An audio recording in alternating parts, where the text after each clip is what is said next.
guys. This episode we shall be diving into the 1v1 section.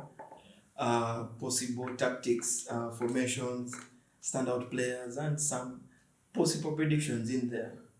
Yeah, and on today's 1v1, it's Onslaught versus Mikel Arteta.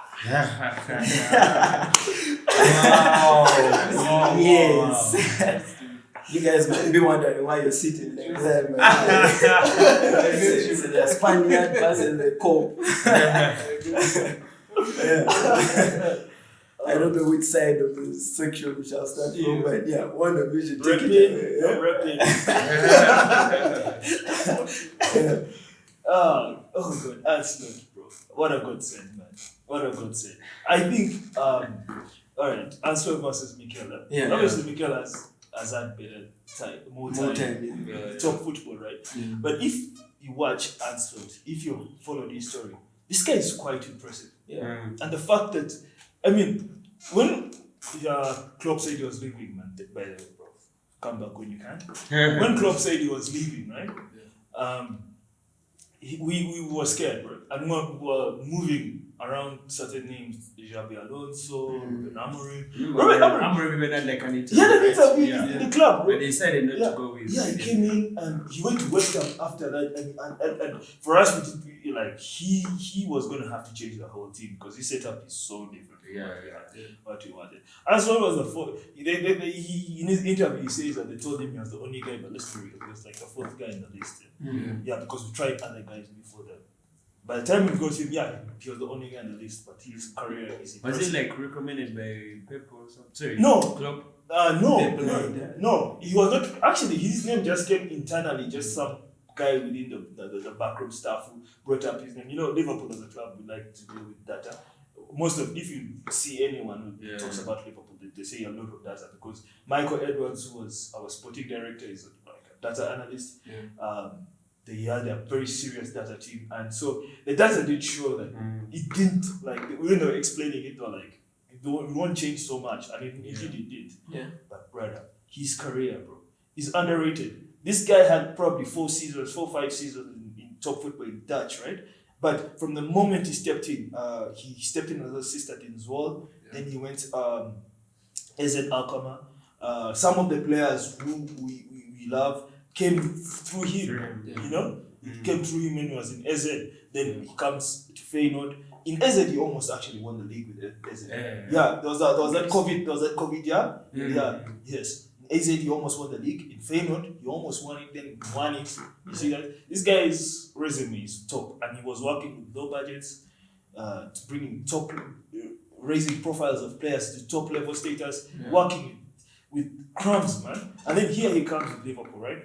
Doesn't have a transfer window.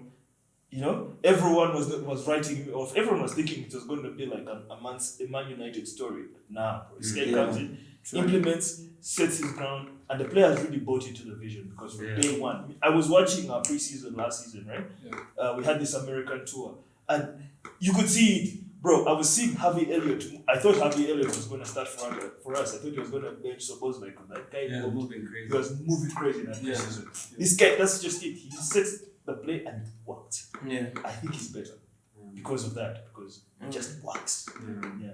Okay. Yeah, so who's on Mikel? Because I want to hear it. That's a well-laid submission for. I don't know if our Spaniard has anything cooking, but I don't know where you're. You played for your club. Oh no, they coached your club for a while. You worked with some of the world-class players. Your assistant. Is he assistant? He was your assistant for a time. Yeah, true. He repped you, so please tell us. And you won your good title. To be honest, I think I would prefer Arteta to Slot, and it may really be quite unpopular. But his time under Pep, I think, is really looked at in such a small way, for lack of better words.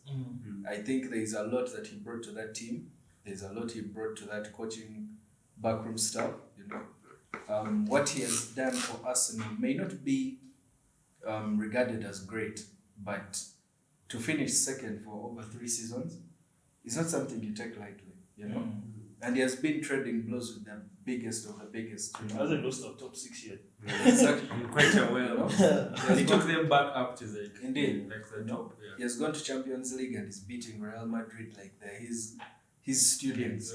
Yeah. Indeed. Those things don't come easy, you know. Mm. And I would want to think that even now that they have strengthened the team even more right now, it's going to give him even the more zeal to, you know, to pull it out. There's something I think he has with how he asserts himself with his players. You can really see a certain headstrong kind of level coach, and the players are really buying into what he's saying, and they do follow suit. You know, even the team players they bring on that are new, Calafiori, Mikel Merino, these guys come in and it's like boom, boom, boom, guys are you're not just part of the well-oiled machine, gelled. It's crazy. I would definitely pick him over Slot, but the margin is not so high to be frank, because kudos to Slot for what he did coming into Liverpool. It's really amazing. So yeah, that's my take. Yeah. I could say I'm a bit disappointed in Arteta. Why? Because if you're to say a Pep Guardiola understudy, right? Yeah. You know the type of play Guardiola coaches, right? I'm sorry to say, but Arteta is leaning more to the Diego Simeone side and Jose Mourinho side of doing things. I think he has reached that point of he knows the team can play nice football, right? But in certain moments, that nice football does not win you games. So you need to get your hands dirty and grime out. So to that, I give him that plus, because I haven't seen a young coach pivot so much the way Arteta has in terms of playing styles and trying to make the team work. When he didn't have a striker, he puts Mikel Merino as a striker, and now the team is working. He finishes second after an amazing season for Liverpool. But last season was a bit underachieved on their end, but you could say in the Champions League side of things they actually overachieved, because no one expected them to wash Madrid and go on to play that heavy match against PSG. And they held their own against the best. So you could say to where he found them and where he has put them, he has done a better job than Ancelotti has. Because Ancelotti just found, to be honest, he found a finish machine. That's like I've never seen a perfect transition like this in world football. Exactly. Like from Klopp to Slot. Like I don't know how Liverpool does it. The way they sign players. Like their players rarely fall. It's only Darwin Núñez who I've seen they've signed and guys are like throw him out. But the rest, whoever they bring in, just works. Diaz, they've just signed him now. They've sold him for 80 bricks. Time. It keeps on giving. Like over the past decade, I'm sorry, I'm a United fan, but I hate Liverpool. But the way they've progressed over the years, man, I'm scared, bro. By the time I come back to catch them, they might be like 30 trophies. Why not have to do like another decade of beating guys? I don't know, man. I hope this season we try and discipline them, but if they get Isak, it's curtains. If they get Isak, it's a wrap. I think it's a wrap. It will be curtains. Because Ekitike can get injured, and then who are they going to play? But if they get Isak, it's going to be crazy. I don't think even Aston with Gyökeres and Eze and I don't think you guys will compete.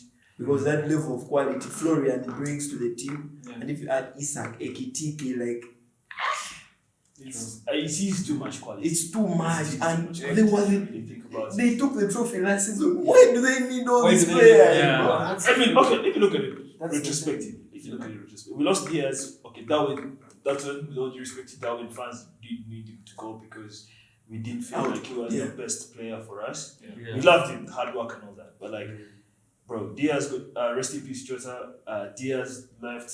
You could see this day we needed something, and at the time, Chiesa was also showing signs that he also wanted to leave. So we do need this.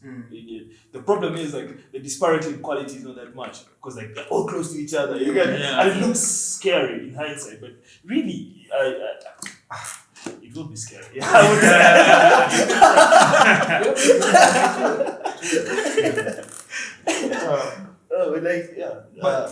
I could say Gravenberg, his revolution has surround Slot. Slot has turned him into a monster because he won us the season. Klopp wasn't playing him the way For sure. Slot has played him. Yeah, Klopp He was was trying using to him. play him as one of the eights. Yeah, he was using him more advanced. But this guy just put him in the pivot and now everything. I think Klopp was he just liked football played in a certain way, Yes, so it forced rigid. players To be play in like certain that. positions. But if you watch Gravenberch, when he came to Liverpool, I really looked into him. When he was in Ajax, he wasn't playing so advanced. Like he wasn't playing. That's why I think Ancelotti really was like, this guy should be playing somewhere deeper because like he wasn't playing as advanced. You get it? It's not like he was an attacking midfielder who was producing bad numbers. 3 goals in a season. That's a defensive midfielder. Those are defensive midfielder numbers. You get 3-5 goals in a season. Even in the Dutch league, those are defensive midfielder numbers. But the way he moves, he has that Gravenberch style. Yeah, that's his signature move. Yeah, his signature move. Yeah, he won us that season because our midfield needed him, bro. We needed him. That's credit to Slot. Credit. So many tactical evolutions around there. But going like Ancelotti, like he says Ancelotti, like, you have to be. He says Arteta, you have to be Ancelotti. The thing is, I'll pick Ancelotti, but I have to give credit to Arteta because, like you said, man, the guy built this thing from what Emery left it, and to now what Arsenal is right now. They are real contenders. You actually be fearing playing Arsenal. Like, to be honest, you be fearing. And now they have great careers. What you're like, damn, man. We just hope you ain't trophyless, but it's hard to now see. It's hard to now see this team at least not win one trophy because they have built like a machine. I built a machine. As an opposition fan, right, I used to enter Arsenal games with confidence, to be honest. Like I wouldn't even care about the lineup, but I don't care what they bring.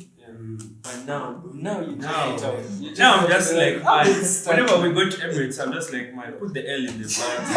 I was waiting, clap us out for if we go. As long as we win a trophy, you guys don't. But I swear, head to head, these guys have us. Arteta has us. The only problem is the only thing we have over him is the trophies.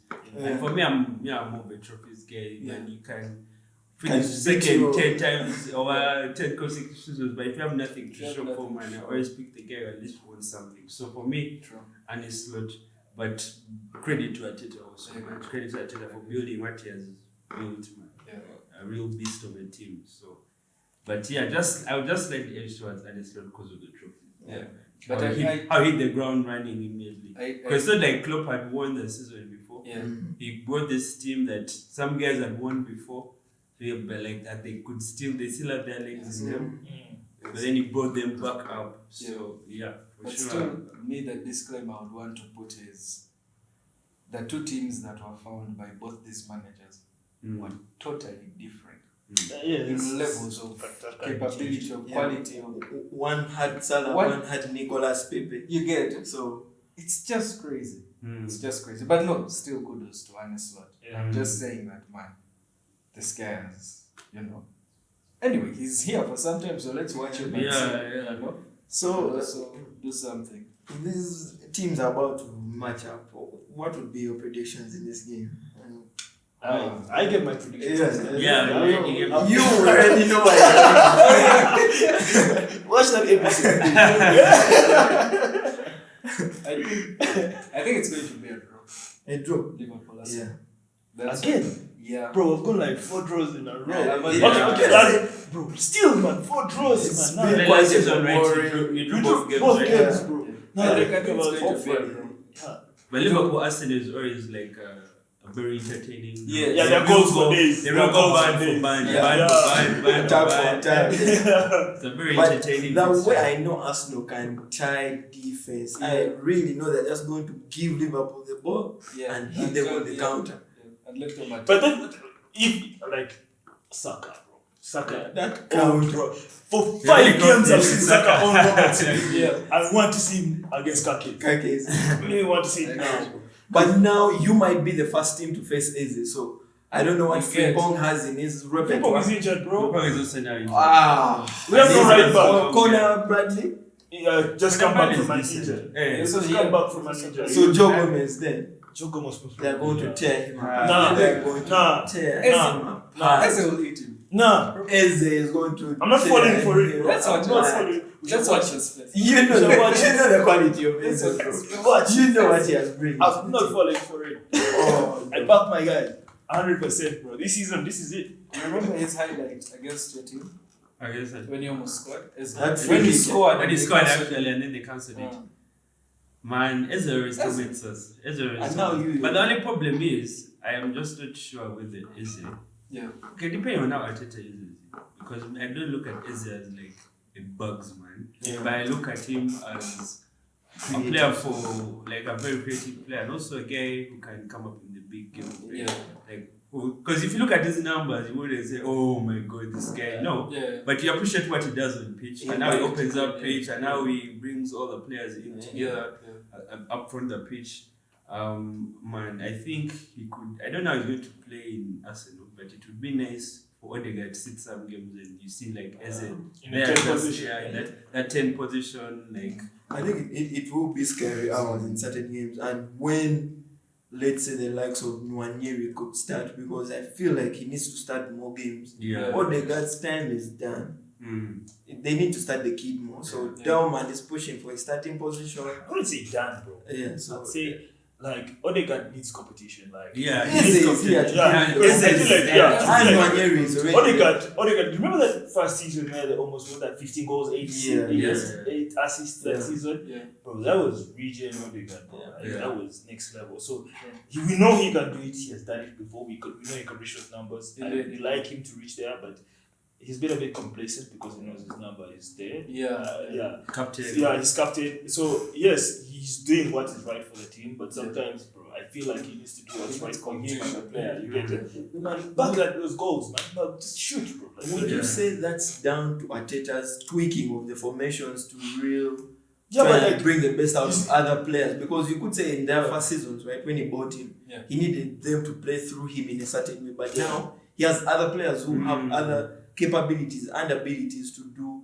Yeah. different things. So Yeah. he didn't need Odegaard on the ball as much as that's he true. used to be on the ball. That's true. Yeah. But I still stand that these are players, bro.